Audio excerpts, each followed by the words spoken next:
Have you ever wondered if a simple plane ride could uncover hidden biases you never knew you had? Welcome to Motivation for Success, where we share real-life stories that inspire personal growth and empathy. If you're new here, make sure you subscribe to our channel so you won't miss how this powerful tale unfolds.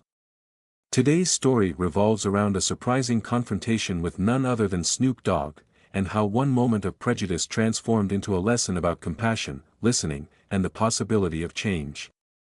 It all begins on an overcast morning at Morganfield International Airport. Rain pattered against the tall windows, and crowds of travelers clustered around the gates, murmuring about delays. Among these passengers stood Rachel Green, an ambitious executive in her early 30s. She was bound for a high-stakes conference where she intended to secure a promotion she'd been eyeing for months. Dressed in a sharply tailored business suit, Rachel impatiently tapped her heel on the tile floor. She scrolled through emails on her phone, hoping the flight to Hillside City would hurry up and board. Her focus was singular: get to the conference, ace her presentation, and impress the bosses who held her corporate future in their hands. Just then, an overhead announcement crackled to life, inviting first-class passengers to start boarding. Rachel exhaled, relieved. She grabbed her carry-on and marched down the jet bridge, her thoughts swirling around spreadsheets and strategic talking points. Little did she know that this flight would bring her face-to-face with a part of herself she never intended to confront. Once inside the plane's first-class cabin, Rachel settled into seat 2A, placing her bag in the overhead compartment with practiced efficiency. She glanced at her watch. She had precisely 2 hours of flying to review final notes. If everything went smoothly, she'd land just in time to put the finishing touches on her pitch. Then came the moment that changed it all. A tall figure in comfortable, stylish clothing strolled down the aisle. He wore sunglasses perched atop a knitted beanie, and his demeanor exuded an effortless confidence. Rachel's eyes flicked to his face, and she froze in recognition. This was the world-famous Snoop Dogg, the legendary music icon known for his laid-back vibe and chart-topping hits. He paused briefly, checking his ticket, then nodded toward the seat next to Rachel. "Excuse me," he said politely, "looks like I'm in 2B." Rachel forced a tight smile, shifting aside to let him pass. While she didn't consider herself a racist person, there was something about his presence that made her feel uneasy. Perhaps it was the stark contrast between her crisp professional aura and Snoop's relaxed, celebrity persona. Part of her wondered if he'd been upgraded for free. She assumed he must get all sorts of VIP treatment. As Snoop Dogg settled in, flight attendants glided through first class, offering refreshments. One attendant, recognizing him instantly, thanked him for his music and asked if there was anything special he might need. Rachel rolled her eyes. Of course he gets star treatment, she thought, feeling a swirl of annoyance. She silently told herself that she had paid top dollar for her seat, whereas this might just be another perk of his fame. When the plane finally pulled away from the gate, Rachel's frustration simmered. In her mind, she was the one with the serious job, the pressing deadlines, and the crucial conference. She felt that Snoop Dogg, as a celebrity, probably never worried about the same day-to-day struggle she did. Next to her, Snoop Dogg calmly buckled his seatbelt and placed his headphones around his neck. Though he projected an easygoing demeanor, he looked a bit tired, as if he had a lot on his mind. Now and then, he glanced at his phone, seeming to read texts or emails.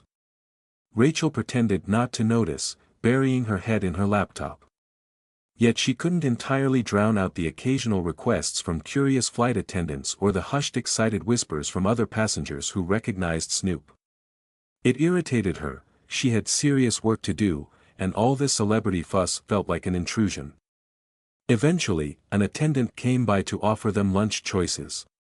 Snoop politely asked if there was a vegetarian option, and the attendant happily obliged, beaming at him as if he were an old friend. Rachel felt something bitter coil in her chest. Without meaning to, she snapped at the attendant, "I'll take the chicken. No dessert." The attendant gave her a startled look but quickly jotted down the request. Snoop raised an eyebrow. "Everything okay?" he asked, his voice smooth yet concerned.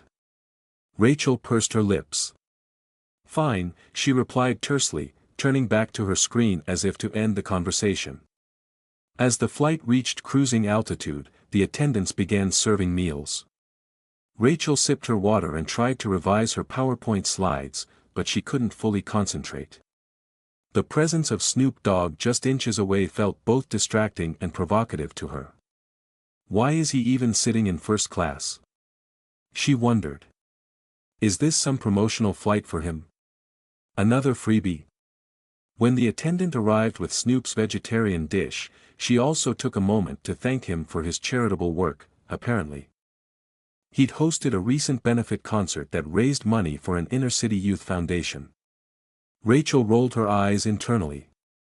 She'd never heard of that foundation, so she assumed it couldn't be that important. You do a lot of that charity stuff, huh? She asked, her tone edging on sarcastic. Snoop set his fork down. I try to give back when I can, he said, not unkindly. We gotta look out for each other, you know. Rachel forced a smile. Guess that's easy when you've got plenty of money to burn. He blinked, surprised by her bluntness. It's never easy. Doesn't matter how much money you have, helping people is still a choice. Sometimes, it's not even about money. She shrugged, unwilling to yield. Sure. Must be nice, though, to get all these perks wherever you go. Snoop studied her face. He could sense the unspoken tension, the prejudice creeping in. Maybe you want to tell me what's really bothering you, he asked quietly. Rather than confront her biases head-on, Rachel just muttered, I have a lot on my plate, that's all.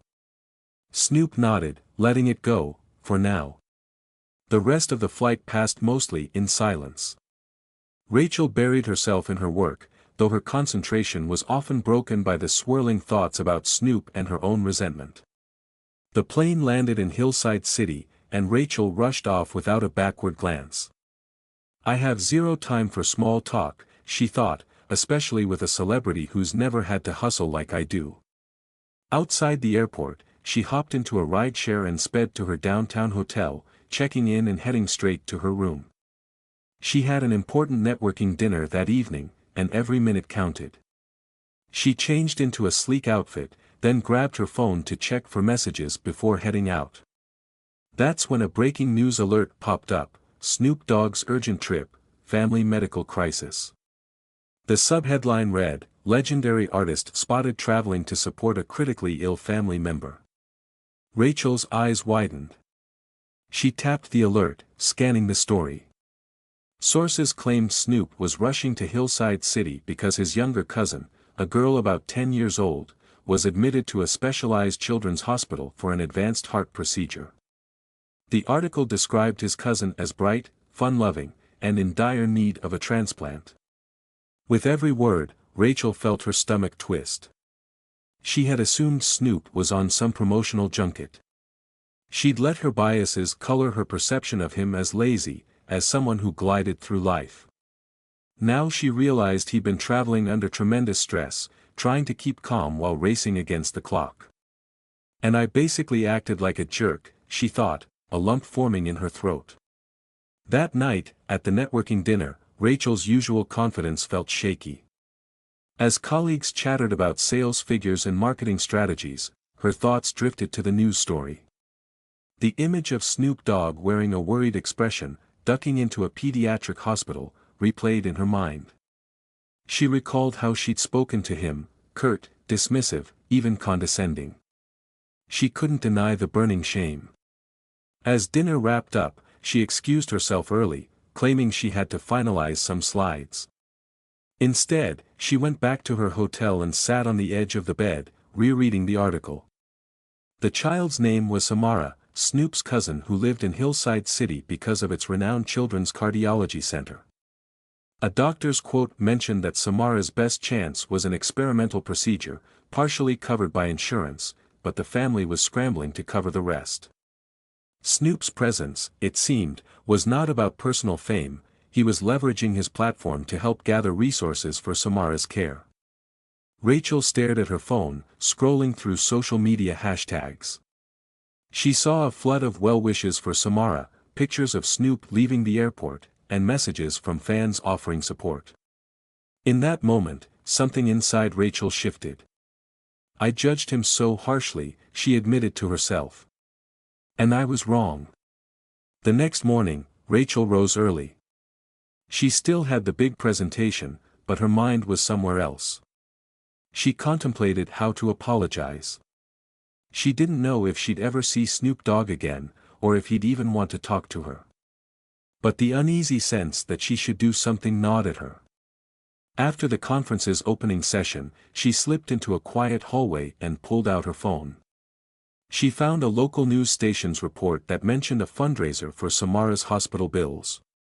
The station provided a link to donate, along with instructions on how to contact the hospital for further assistance. Rachel felt her heart thumping. Could I donate? Would that even help? She typed in the web address and was taken to a page describing Samara's condition and the specialized team needed for her care. Without overthinking, Rachel clicked the Donate button. But how much? Tense with indecision, she typed out a figure that made her palms sweat, enough to be meaningful, a chunk of her upcoming bonus. She hesitated for a moment, then pressed Submit. A confirmation email landed in her inbox almost instantly. Some of her guilt lifted, but she also knew money alone wouldn't reconcile her prejudice. She scrolled further, noticing an address. For the children's wing at Milton General Hospital. Before she could talk herself out of it, she fired off an email to the listed liaison, explaining she'd like to volunteer some hours or see if there was anything else she could do to help Samara's family behind the scenes. Her big presentation loomed, but for once, her typical career ambitions felt overshadowed by a pressing need to do something right. She forced herself to focus for the next 2 hours, delivering her pitch to a conference room of executives. They applauded her polished slides and clear strategy. Under normal circumstances, she'd have floated on that praise. Today, her mind was already somewhere else. By late afternoon, Rachel found herself driving a rented car to Milton General Hospital. She felt a knot in her stomach, unsure if Snoop Dogg or his family would even want her there. As she walked into the brightly lit lobby, the smell of antiseptic and the sight of worried faces hit her all at once. Children in wheelchairs, parents clutching stuffed animals, it was a world of vulnerability she rarely encountered. She approached the front desk and stammered that she was here regarding Samara and had emailed the liaison. The receptionist nodded, made a call, and then directed Rachel to the 5th floor, pediatric cardiology. Clutching her handbag, Rachel stepped into the elevator, her heart pounding as each floor ticked by. Upon reaching the right ward, a nurse greeted her politely. "You must be Ms. Green. I got your email earlier. We appreciate your willingness to help." The nurse led her down a hallway decorated with bright murals, turning a corner until they arrived at a small glass-paneled room. Inside stood Snoop Dogg, dressed in comfortable sweats, looking far from the relaxed star persona he projected on stage. This was a worried family member who kept glancing at the machines, at the monitors tracking Samara's vitals. A small girl, Samara, lay in bed, thin, pale, with an 4-line in her arm, surrounded by plush toys. The nurse gently tapped on the door. Snoop turned, surprise and confusion crossing his face when he saw Rachel.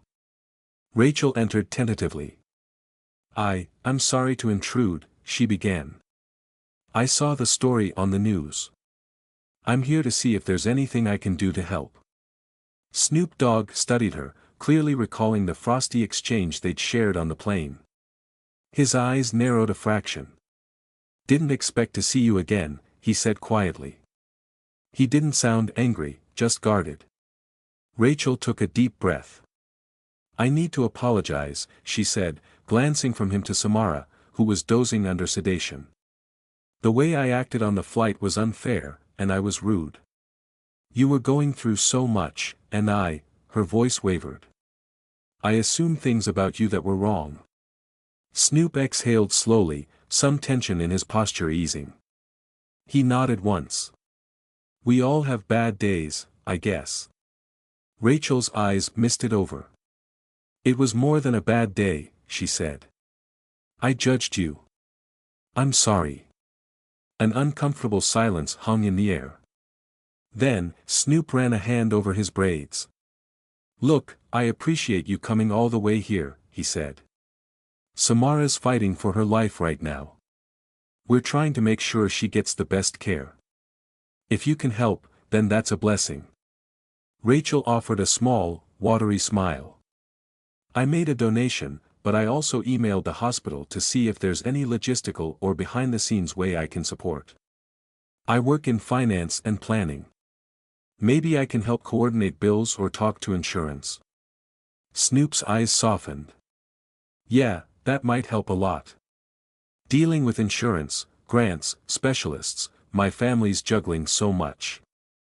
And, well, my schedule's been crazy, but I try to be here every second I can. Rachel nodded, filled with a determination she didn't realize she was capable of. Then I'll do whatever I can.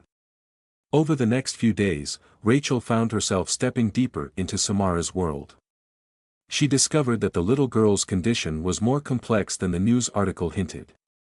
Samara needed a rare type of valve replacement, plus ongoing therapy. The family was short on time and resources. Although Snoop Dogg had money to spare, the costs of experimental procedures, ongoing rehab, and specialized equipment went well beyond typical coverage. Rachel stayed longer than she'd planned, missing parts of the conference to sit in hospital waiting rooms. She made phone calls to philanthropic foundations, hammered out spreadsheets to track medical expenses, and even liaised with a pediatric cardiologist who specialized in Samara's condition. Each time she walked through the hospital corridors, a pang of guilt and empathy mingled within her. Seeing Snoop's distress, how he gently comforted Samara, how he consulted with doctors, how he fielded calls from family members, brought home the reality that no amount of celebrity or money erases the fear and pain of a loved one's illness. As the days wore on, Rachel found herself talking with Snoop about more than just hospital forms. Over takeout dinners in the waiting area, they shared pieces of their lives. He told her about his early career struggles, how music offered him a route away from a troubled neighborhood, and why family meant everything to him. Rachel, in turn, spoke of her corporate climb, her single-minded ambition, and the unexamined biases she'd inherited over time. They laughed at small jokes, found common ground in wanting to help people, and slowly built a bridge that replaced the hostility from that fateful flight. Rachel admitted her prejudice, and Snoop accepted her apology with more generosity than she felt she deserved. At one point, she fought back tears. I was so convinced you just strolled into first class without earning it. But you work so hard, just in different ways than me. Snoop gave a lopsided grin. We all hustle in different arenas, he said. I'm glad we're on the same team now. Finally came the day of Samara's critical surgery. Doctors had assembled a specialized team, partially funded by donations and philanthropic outreach that Rachel had helped coordinate. Snoop Dogg's family arrived en masse, uncles, aunts, cousins. The hospital's halls buzzed with anticipation. Rachel stood with Snoop by Samara's bedside just before the medical staff wheeled her into the operating room. The girl clutched a stuffed plush toy that Rachel had given her, shaped like a heart with a big smiley face on it. Samara blinked up at Rachel, her voice trembling. Thank you for helping my uncle, she said.